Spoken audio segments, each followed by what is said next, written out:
Hello! Have you entered our giveaway with Looking Glass Gems? Visit the Pastie Tapes Instagram to enter now. Looking Glass Gems. Beautiful, affordable crystal rhinestones. Shop lookingglassgems.com. This episode is brought to you by listeners like you. Special thanks to Superfan BFF level supporters Bella Adana and Kyle H. If you want to join the Pastie Tapes fan club, visit thepastietapes.com. Oh, hello! This is Blanche Debris, and you're listening to the Pastie Tapes, a burlesque podcast by Show My More, the steamiest Asian dumpling. Oh my, it's Show My. It's September. That means the BurlyCon countdown is in full effect. My burlesque calendar runs from BurlyCon to BurlyCon, where BHoF is that mid-year checkpoint. Anyway, BurlyCon is my New Year's Eve and New Year's wrapped into one. It's where I take the time to pause and look back on all the things that I've done and then look forward, right? You have a whole weekend of meeting new people and learning new things, all of that kind of stuff. BurlyCon is where my calendar switches over. I'd love to do an episode or two about the magic of BurlyCon or how to prep for BurlyCon, something like that. Some of you know that part of my burlesque origin story has to do with BurlyCon. My burlesque origin story is a really long-ass 3-part saga. Part 2 being my first BurlyCon, which I attended before my debut. And I want to hear from you. I want to hear from you about BurlyCon. Do you want to talk about BurlyCon? Do you have tips or a funny story or something like that? You can always dial or text into the hotline 1-530-PASTIES. If you want to have a whole conversation or share a story that's longer than 3 minutes, which is what the voicemail box thingy can hold, send me an email pitch about your BurlyCon story. That's thepastietapes@gmail.com. Special note, I don't work for BurlyCon. I don't work for them anymore. This is not official at all, but I love it. I love BurlyCon. I'm a benefactor. BurlyCon is one of my favorite things in the world. Definitely a life changer. So let's talk about it. Stay tuned for a future episode or episodes on BurlyCon. Okay, let's jump into today's episode. Today's guest is someone I hold near and dear to my heart. We DM every day, usually in the form of memes. We room together at BurlyCon. I ditched my own family early at Thanksgiving to drive down to St. Louis to hang out with this performer and her mom to see Jeez Louise and Pochop do a double feature at the Monocle in St. Louis. What you're listening to is a part of a hella long, super intimate conversation. Just a note before we get into it, we talk about things from World War II to Godzilla to identifying as Asian to divorce. We covered a lot of ground. This babe has all of those cool gothy vibes I wish I had. She is pretty damn close to what I wanted to be or what I wanted to be friends with when I grew up. And she's incredible. She's the spoopy girl of my dreams. This is my conversation with a thing that goes bump and grind in the night. This is Sophie du Mal. I remember meeting you in Nashville. When did you move to Nashville? So I moved to Nashville in 2015, February 2015.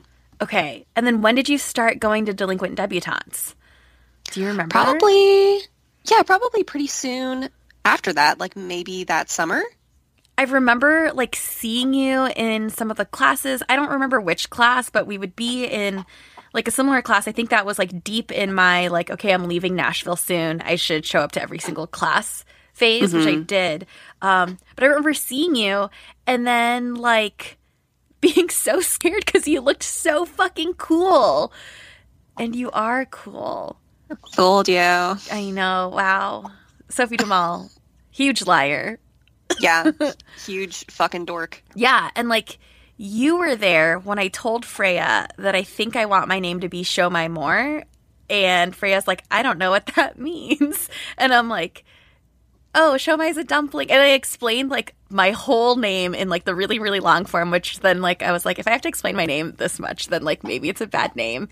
And you were there and you said I like your name. And then you disappeared into the night as a puff of bats going out of the delinquent debutante's door. That was it. And then I don't think I ever saw you again. Yep, never again. But you were doing burlesque before then, right? I was. So I started in Pittsburgh in 2014. So I was pretty new. I'd only done a handful of shows around Pittsburgh, and then I did a show in Cleveland and a show at this festival in New York State called Sankofa, which is they have like 1 week where it's focused on like arts, and then another week where it's focused on almost like spirituality, and a lot of nudists go there, which is pretty rad. And my friend and my burlesque mom, Macabre Noir, and her sideshow troupe called Cabaret Vulgaire invited me to go with them. And it was a very interesting experience being up on a stage, and I did my like debut act, which is a very classic kind of 1920s styled instrumental from the Chicago soundtrack. But it was very strange to be stripping and then look down into the audience and there's just like naked people in lawn chairs. It felt very unnecessary. So you're stripping and they're naked, and so being told to imagine your audience in their underwear like didn't help because they weren't wearing any. Yeah, I was still nervous. I was like, oh, the fact that I can see all of you, I can see in your birth canal, this doesn't make me any less nervous. So I guess I care. I guess I care a lot about this. You do care a lot about this. Okay, so then your first year in burlesque essentially was with your burlesque mother there. It was in Pittsburgh. Can you tell me more about the troupe? There was Macabre Noir, her partner Nick Noir. She does beautiful fan work, and her specialty is glass walking. And then Lilith DeVille is a fantastic friend of mine, and we would sing together and play instruments. He would play glockenspiel and accordion, and I would play guitar and ukulele. Yeah, so DeVille and I would play Tom Waits covers, and our specialty was playing this beautiful ballad called Green Grass, it's told from the point of view of someone who's dead, and they're talking to someone who's visiting their grave, basically, and telling them to remember like when they loved them. So DeVille and I would sing that, and then my burlesque mom, Macabre Noir, would do this like gorgeous fan dance. Yeah, we would play these things together, just kind of like fucking around. And then as soon as I moved down to Nashville, they were like, hey, we're doing a Tom Waits tribute show in a few months. Are you available to come back up? So I basically just like made a U-turn in my car after working a few months down here in Nashville and did that show. And then that inspired a show last year with Burlesque, which I co-produced with Gidget Bardot and Sylvie Onyx, where we did another Tom Waits tribute show, and I was able to get Macabre Noir and Lilith DeVille to come back down. Can you tell me about how your burlesque family influenced how you are as a burlesque performer and this aesthetic that you carried with you to Nashville? For the last 10 years, there was an event called the Atrocity Exhibition that my burlesque mom and some other core members of Cabaret Vulgaire and then people outside of that would help put on. And it was this like immersive theater experience where it was a variety show with like a really elaborate theme and really in-depth costuming. So everything was super cohesive. And I think I joined the cast after I debuted. That was maybe year 7. And I think the theme was witches of like the Hoya Baichu Romanian forest. I think they got like very, very specific. It was a gorgeous event. It was always, we jokingly call it like goth prom. And yeah, it ran for 10 years and last year was the last one. And I was very fortunate to be a part of 4 shows of the 10. So yeah, the first one was Witches. The second one was Alice in Wonderland. And that's where I built my my talk garden act. I think the show after that was Dante's Inferno. That's where I built my Harpy act. And then the last show was based on Halloween. So I did my Black Widow. One of my favorites is your garden act, which is for the Alice in Wonderland show. And it is incredibly beautiful, super creepy. I saw it for the first time at the Nashville Burlesque Festival. And there's so many elements to it. It is incredibly cohesive, but there's a lot that happens. And one of the parts of the act, or one of the parts of your costume, is you have this wind up on your back, right? Yeah, it's a spinning key because I wanted to kind of look like a wind-up doll that got left in a garden and then just kind of got like overtaken by the flowers. And it's based on the talking garden that Alice meets in Through the Looking Glass. At the end of your act, the wind-up spinny key stopped right when the music stopped. Like how did you produce such like magic and witchcraft? Like, how does that work? That was an enormous gamble on me not changing the batteries in that key. So when I guess I took a bow at the end, and it either disconnected or the batteries just wore out at the exact same time that the last note played, and then everyone lost their goddamn minds, and I didn't understand why. Yep. So it was a very happy accident. It was a very serendipitous, beautiful accident. I think that is the best accident I've ever heard about, besides like myself, of course. Love you, Mom. I think that is such an incredible accident. I don't even know how you would plan that. I don't have that kind of brain, but you do. So let's dig a little bit more about that act if you're okay with it. You have these puppet face flower things in your act. If they go to your website, sophiedumal.com, they can see this in your Burlesque Acts page. This act was the first thing I built as, I think, kind of it's an original interpretation of an established character, because it already existed in pop culture, but it was kind of the first thing that I drew and then completed, and it was exactly like the sketch I produced and planned everything. And I had so much help from my partner at the time, Sean, who performed for a little bit. He's retired now, but his name is Weston Peace, and he's brilliant. We met at school going for special effects, so we used a lot of those skills to build these puppets. I have one hand puppet that is my face, and then there's a blink mechanism. And one of them is a tiger lily, and the other one is a violet. So we took a life cast of my face. So when I press a lever inside the puppet face, the eyes blink. And it's hard to see if you're at the back of the venue, but it's real fun to like get up into someone's face in the front row and then like just have the puppet blink.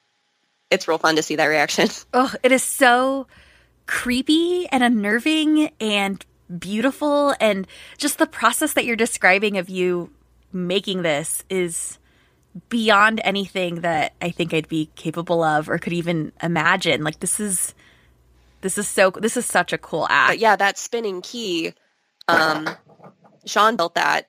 The two of you are such like incredible, like creative and like weird as fuck people that like in this moment of time, like in this like phase of your life, like you made like really cool shit. But yeah, it's been like a very amicable, supportive split. So I'm glad that our friendship has remained intact and we're still rooting for each other. Yeah, and I really wanted to give Sean credit in like all the help that he's given me in building these acts, where like he's suggested ideas and then like physically helped or like just built on his own these pieces that have become like signature acts for me. So I definitely want everyone to know how much like he's helped and influenced me as well. Do you think like this working relationship will continue?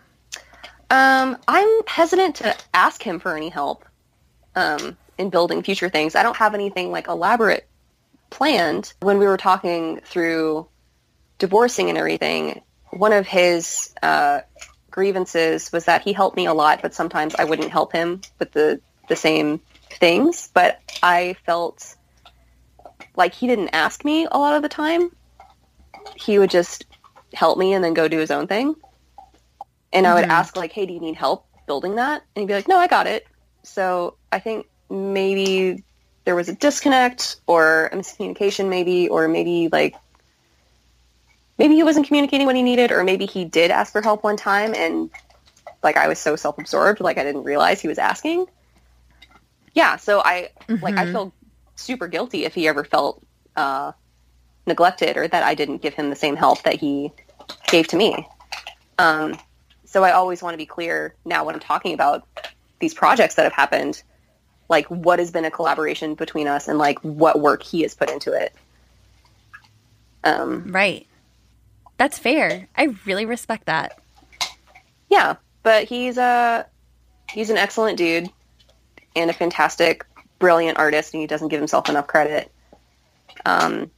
And I understand like why he wasn't super interested in continuing to perform, but I hope he's still doing amazing creative things. Like he's turning his Toyota Corolla into like a weird Halloween-y like Mad Max car now. I saw that. If you're listening, you should definitely look up. I can't even say his name because I'm going to laugh. Weston Peace. You should look up Weston Peace's Instagram and see this car transformation happening. It is wild. Tell me more about all of this attention to detail that you have, this creativity from, painting to animatronics and puppetry and music. All the stuff that you do is just really incredible. Have you always been a creative child? Like, where did that come from? Like, I know your dad is Tom Waits and your mom is really wonderful. Yeah. My dad is Tom Waits. My burlesque mom is Macabre Noir. And then my real mom is Susie Sue of Susie and the Banshees. Thank you for all those nice things that you just said. It's all true. Thanks. I guess I've always been into creating 2D and 3D art with whatever materials I can afford or get my hands on.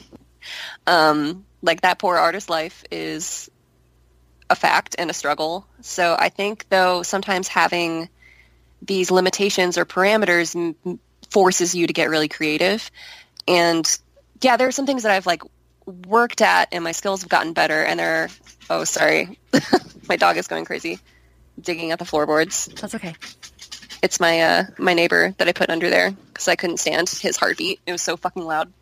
Hey, you should write a poem about that. Oh shit, you're right. I can make $1 million only after I'm dead. Oh, maybe. Fingers crossed. Luna, come here. I've always been interested in the arts and interested in music. It's strange though. Like I don't feel super creative musically sometimes, or sometimes even building things, because a lot of my stuff is influenced by pop culture. And I'll put my own spin on it, but like a few times I've come up with an original character, but most of the time I just feel like I'm a good parrot, or like a good kind of, or not even good, just like I interpret other people's ideas sometimes in my own style, and I don't want to be the Tim Burton of burlesque. Why do you feel like you're a parrot? It's strange. When I was in a band when I lived in Pittsburgh. We were called Dream Phone. And before I left, we did like a tiny EP of like 2 songs. That was really fun. And then when I left, they got a new singer and then reconfigured some stuff around and then recorded like a full-length album. But I was always so scared to write my own music because I just didn't have the experience, or I don't know, I was just afraid that I was going to just completely suck ass. But I was always so good at taking other people's ideas. If they would tell me, like, it's these chords, I'd be able to play it instantly. Or they'd show me something once, and then I'd just do it. I didn't really have to be, like, handheld or taught things, but I didn't feel very creative, like I contributed creatively. Like, I would help every once in a while, but I feel like some of my other band members were definitely like the John Lennon and Paul McCartney, and I was like, I'm Ringo, I'm here to help. Ringo's cool too. I mean, that's Marge Simpson's favorite Beatle. I know. She's not wrong. He's pretty cool. What's that Venn diagram of being an artist is kind of like this narcissistic, this huge ego that you have. And then the other is just this like crippling self-doubt.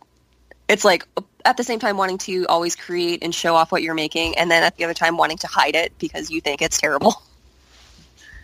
Are you usually that hard on yourself when it comes to the work that you're making? Oh, yeah. Yeah. I know a lot of people are like their own worst critic and everything, and they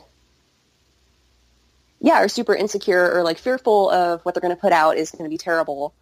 Or just like not as good as the last thing that they made. So I feel like I've come a long way pushing past that and just making things just for the hell of it. When I was first starting, I was always like very timid and very intimidated by, especially like making up my own choreography. Like that's the most terrifying thing of a person without a dance background. I think that's been my biggest hurdle as a burlesque performer, because I love making costumes and like interpreting characters for nerdlesque things. But yeah, coming up with dancey dance things has been a source of great stress. I am also not a dancer, but now you have a role. You're one of the performers at Skulls Rainbow Room, the historic Skulls Rainbow Room in Nashville. Is that forcing you to be a little more dancey? Can you tell me about what it's like performing at Skulls, how that kind of differs from the shows that you've done for A Dirty Nerdy or with your burlesque family? Skulls has been a fantastic opportunity to dance on a regular basis with a live band for an audience that is, most of the time, it's very tourist heavy because it's a great tourist destination, but there are still a lot of locals who come out, but a lot of it is improv. We get our songs beforehand and we know what we're going to dance to, and we do rehearse, I do rehearse. I'm not going to speak for other people, but a lot of it is audience interaction and just playing with the band, with the musicians. So that has been a fantastic exercise to get out of my fear of not being a trained dancer or having experience like nailing choreography, and just being a lot more free. Can you tell for our audience who might not be familiar with Nashville what you cannot show versus what you could do in like Pittsburgh or in a private studio?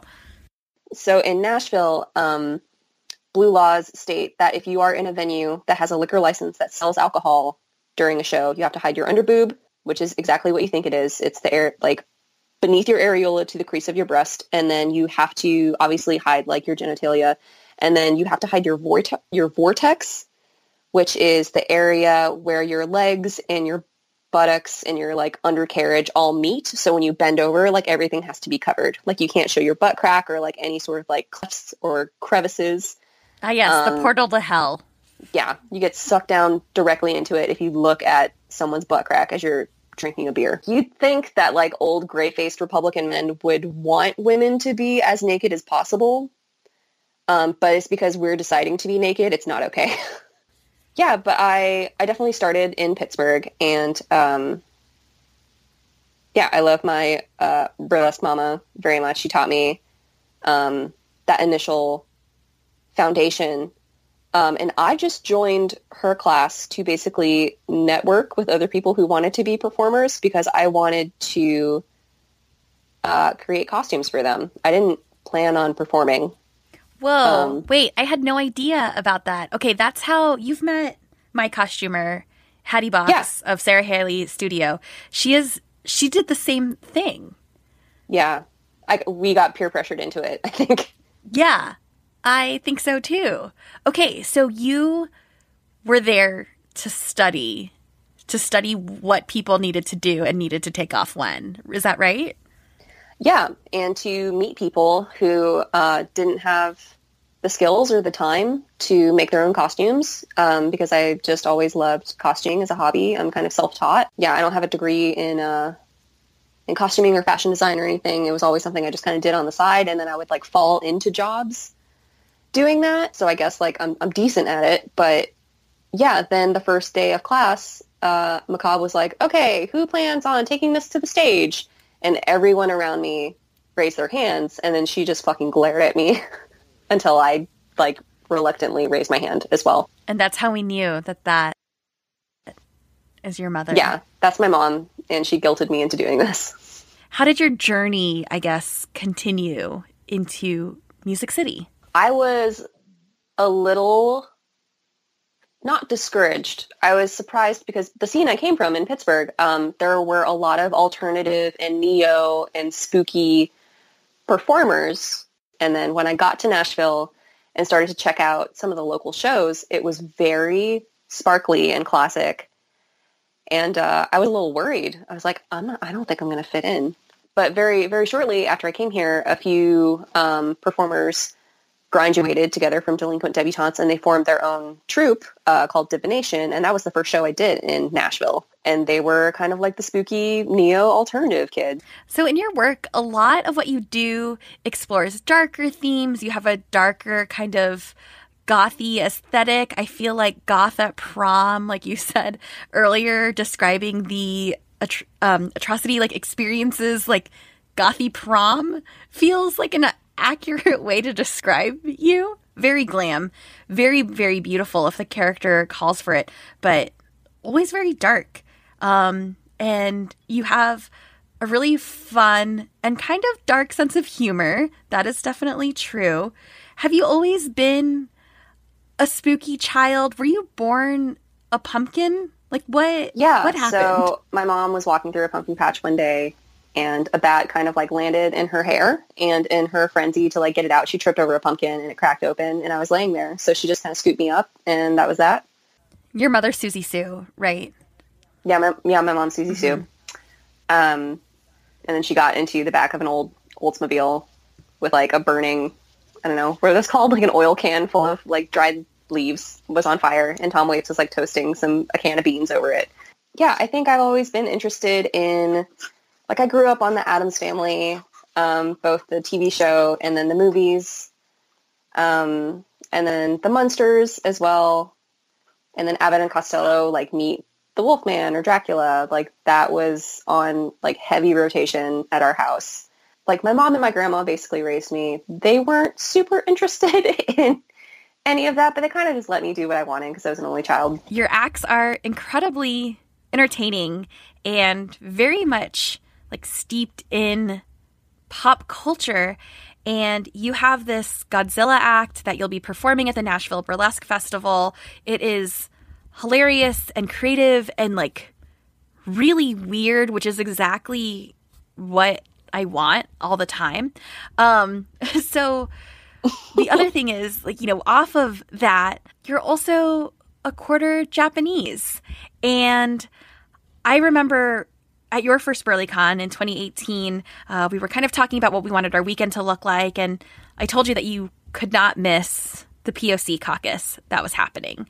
You had a major hesitation, and I think that was a really interesting discussion. Can you tell me more about your Godzilla act and, you know, why you had that hesitation of attending the POC caucus? So my mom's mom, my maternal grandmother, was Japanese, and she raised me because my mom was a single mom and had to work. So I was always around my grandma and always learning from her and like learning how to cook Japanese food and watching like Japanese TV and stuff. She was like fairly naturalized and Americanized, where she would speak a lot of English in the house. She only really spoke Japanese to me when she was yelling at me, so I know how to like yell at little kids in Japanese when they're being assholes. But yeah, it's because I feel like I'm very white passing. I've had instances where people will look at me and just straight up ask me, like, what are you? I think they're just trying to make conversation, or they just think that I'm interesting looking, but like... How do you answer that question? I ask them to clarify, because I'm like, well, I'm American. I'm from St. Louis. Like, what do you mean? And they'll just say something like, oh, you look different, or your eyes look kind of different, or your bone structure, or whatever. And then they'll clarify and be like, well, what's your ethnic background? So I'll tell them, like, I'm a quarter Japanese, and then just, like, a mix of other, like, white, like, European nonsense of, like, Welsh and Irish and, like, Scottish. And there's, like, some Norwegian in there, we found out. But, yeah, my mom found out that her mother was, like, the first person in her family to marry a non-Japanese person. And, yeah, my mom and her sister were born in Japan and came over when they were in, like, junior high to America. But, yeah, I've always, like, I don't know. I do not want to identify as a person of color because I feel like maybe if I was half Japanese, then I would feel more comfortable identifying as a POC. So when you invited me to the POC caucus at BurleyCon, I was definitely like, I am too white for this. I'm too watered down. Even though I have like a cultural connection, like being raised by my grandmother, I still feel like I don't want to take up space in this place that is like definitely a haven and just kind of a sanctuary for people to get away and like talk to each other about a shared experience. So I ended up going and just like sitting with my mouth fucking shut and just like listening to everyone. And I think the icebreaker, Gigi Holiday, was one of the moderators, and she just kind of had us go around the room and say like what our name was, we're like what city we performed in, how long we've been performing, and then our favorite food from our culture, or like whatever culture we kind of identified from. And then people had different answers if they were from like a multicultural background. When people looked kind of like ambiguous, where you couldn't tell exactly, like if they were, maybe there were a few other people in there who were more white passing. So when someone would say like, oh, my favorite thing was like gyoza, or I think when it came around to me, I was like, I really love okonomiyaki, which is like a great way to clean out your fridge. You just make this cabbage pancake and like pan fry it, and it's delicious. But yeah, it was interesting to see like people connect the dots, or like that click of realization of like, oh, that's what you are, as people explained like what food they really love. You know, getting that reaction that you did, you know, that sigh, and that also kind of common like, oh yeah, like I'm familiar with this concept. Did that make you feel like you belonged in the room? Definitely. Yeah. I'm still like, I will still always be hesitant to take up space. I don't think I'll ever be comfortable calling myself a person of color. Yeah. When I first started, I kind of considered having a stage name, because there's a character she's a spirit from Japanese culture. She's a ghost, called Yuki-onna, which translates to snow woman. I toyed around with the idea of being called Yuki Fatal, and someone in my class kind of surprised me because I didn't expect something like this to come out of her mouth, but she was like, oh my god, I really think you should be called that. I love Japanese culture because I love hentai. Or she was just like rattling off things, and I was like, yeah, I'm just not gonna touch that. I'm just gonna go with Sophie du Mal and just have a very like it translates to knowledge of evil. You grew up around Japanese culture, very, very much like around pop culture in general. Talk to me about your Godzilla act, which you'll be doing, as I mentioned, at the Nashville Burlesque Festival. I hear is a riot. Tell me about that act. So this is like as close to Japanese culture as I think I'm ever going to like put on stage as a character, because Godzilla is just a pop culture icon, and not even remotely, I guess, like culturally or spiritually significant. And I just wanted to be like a radioactive showgirl lizard, and I build a cardboard city, and I destroy it every time at the end of the act. And I think part of the fun of it is the anticipation that I'm dancing around this city and kind of like teasing it, like flicking at it and things, and like getting ready. And then at the end, when I'm down to pasties and everything, that's when I just like lose my goddamn mind and like flail all over it and rip it apart and give it the people's elbow. You've hurt yourself doing that before, like right? Every fucking time. Yeah, I can't. Because you have to. I mean, you are a committed artist. If there's anything that I think people should take from this very beautiful call that we've had with lots of honesty and truth and all of that, is that like, I'm a dumbass who will do anything for a laugh. But yeah, I just love that the original Godzilla movie 2 was an allegory about the horrors of nuclear war and like the effects of nuclear radiation. And yeah, everyone sees it as like this kind of schlocky, like B monster movie with like guys in rubber suits, and like you can see everything on a string and on a wire. But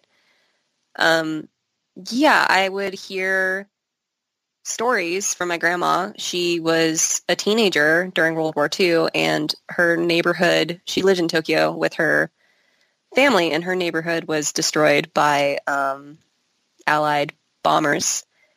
and she would tell us stories about how she could smell like burning flesh, like burning humans in her like bombed out neighborhood. And she had to like escape to the countryside with her, like her mom and her sisters already went, but she hated the country, so she stayed in the city for as long as possible. And then finally, when they were in like terrible danger, like she and her dad and brothers like picked up their backpacks filled with like canned food and like made a run for it. So yeah, I don't know where I'm going with that. Just like talking about World War II. That's okay. That's nuclear bombs and Godzilla. And like Godzilla is serious.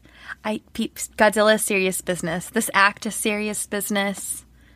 Godzilla is serious business. It's very dumb. But yeah, it's to a Tom Waits song. Of course it's to Tom Waits song. You have to pay homage to your dad. I think it's like the 5th or 6th Tom Waits act I have. I like it. I'm excited to see this act. I had a really, really big existential crisis after watching a Godzilla movie, Shin Godzilla. If anyone has seen it, if you haven't seen it, you definitely should. But Shin Godzilla is a great movie, but absolutely changed the course of my life. That is definitely a story for another day. I am so excited to see this Godzilla act. And thank you for sharing this about your family and about you. Like, this is personal. As hammy as it is and as dumb as it is, I mean, you know, the people's elbow is very personal. Like, you know, all of it. It's a sacred tradition passed down from my grandma. Sophie du Mal from Nashville, the thing that goes bump and grind in the night. Thank you so much for talking with me on the Pastie Tapes. Where can people find you on the internet? Thank you, my sweet baby dumpling. So I'm on Facebook as Sophie du Mal. It's D-U and then a space, M-A-L. I'm on Instagram as well, just my name, all smushed together, no underscore, just Sophie du Mal. I also have a Patreon. You have to key it in, though, because it is 18 and up, because I show like naughty bits and things. I have not safe for work content, so people can't just put my name in the search bar. So it's patreon.com/Sophie du Mal. If you want to hear me sing songs or like see me in various states of undress or like see original artwork, that's all there. I'm trying to be more vigilant about or like update it more than I have been because life has gotten a little bit hectic. But I think that's, and then, yeah, I have my website, just sophiedumal.com, where I have examples of burlesque things and then some of my like makeup commission stuff. Yes. Oh, so exciting. Thank you so much for chatting with me. I will make sure everything we referenced shows up on our Instagram, from, you know, the picture of your garden act to stuff Sean has done, and it'll be such a treat for the eyes. You are such a treat. Thank you so much for chatting with me on the Pastie Tapes. Thank you. Thanks again, Sophie. Stay tuned for a mini episode to drop where I tell that Godzilla story, and maybe I'll also share some of Sophie's first memories of me. Welcome to the newest members of the Pastie Tapes fan club, Dixie Disaster, Elizabeth O, and Mother Girth. Special thanks to friend-level supporters Tony Tabasco, Kits and Sass, and Rosalie Bloom. Special shout-out to superfan BFF-level supporters Kyle H, the Man with a Hat, and Bella Adana. If you want to join the Pastie Tapes fan club, get merch, and have me shout you out on air, visit thepastietapes.com or send me an email if you want to do something big. You can always contact me at thepastietapes@gmail.com or on the Pastie Tapes hotline, and that's 1-530-PASTIES. I want to start gathering tales of BurlyCon.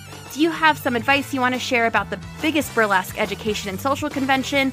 Shoot me an email, or you can call or text the Pastie Tapes hotline at 1-530-PASTIES. Thanks so much for listening. You can follow the Pastie Tapes at the Pastie Tapes on Instagram and Twitter. Definitely visit the website, thepastietapes.com. I am your host, Show My More, the steamiest Asian dumpling, and you can find me at Show My More across the internet. Please tell all your friends about the podcast. Share it, hit that subscribe button, leave us 5 stars on Apple Podcasts, share a screen grab when you're listening. Tell me your thoughts on an episode. Please validate this project because I need it. Thanks again, and I will talk with you soon.